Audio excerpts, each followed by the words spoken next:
In this lesson, we're going to look at the table patterns that we were looking at, and we're going to look at how to create them in a graphical form, which gives you another way of looking at things. And once you turn something into a graph, it becomes more useful in certain ways.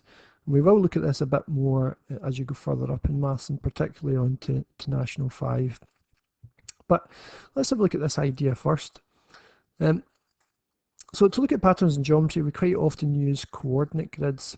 And this is just I don't know if you've ever been abroad and heard crickets chirping. I don't know if you can hear that, but it's pretty loud. Now, crickets chirp, there is a relationship between crickets chirping and the temperature in Fahrenheit, not in degrees. This is Fahrenheit. And apparently, studies have shown that the cricket chirps plus 40 will give you the temperature it is outside in Fahrenheit. This can be plotted on a graph if you create a table. So say, for example, at 0 chirps, so this is your formula if you like, temperature is equal to 0 chirps plus 40. At 0 chirps, there'd be 40, a temperature of 40 Fahrenheit, not degrees.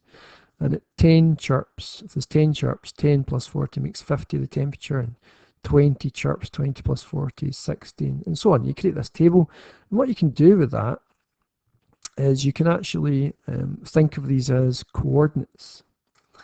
So we've got a kind of grid here, and this is called the x-axis, and up and down would be called the y-axis, and then you can start plotting points, like 0 chirps is 40, so you can go, okay, right, I'll take that wee dot and go 0 chirps was 40, and then 10 chirps was 50.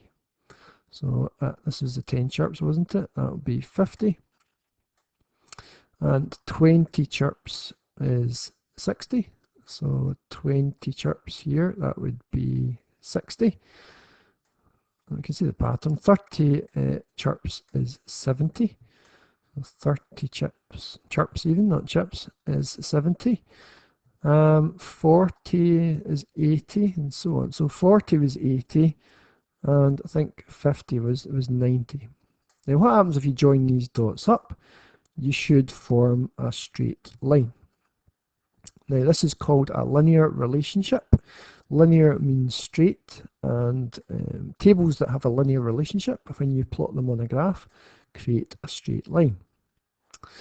Okay, I'll show you another quick example of that. Here we've got a table here, just a simple one with x's and y's. You can see here that it's gone up in 2's, so it's a kind of doubling table, and this is the formula, if you like, y equals 2 times x, or 2x.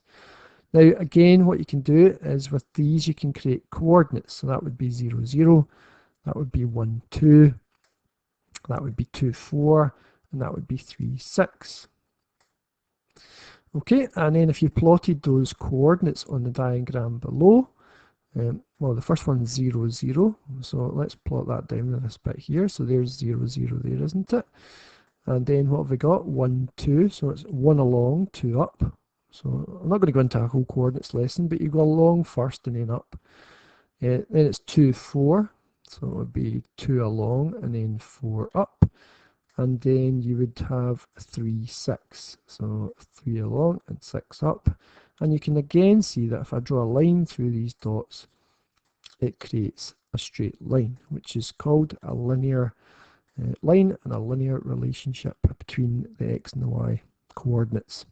So when the points are plotted, a line can be drawn through them. Can you see that the line passes through the origin? This is the origin here, and that's your straight line created.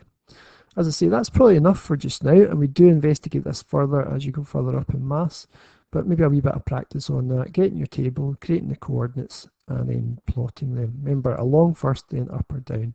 Remember, your coordinates are created from the table here. That's your first number and your second number, your first number and your second number, and so on.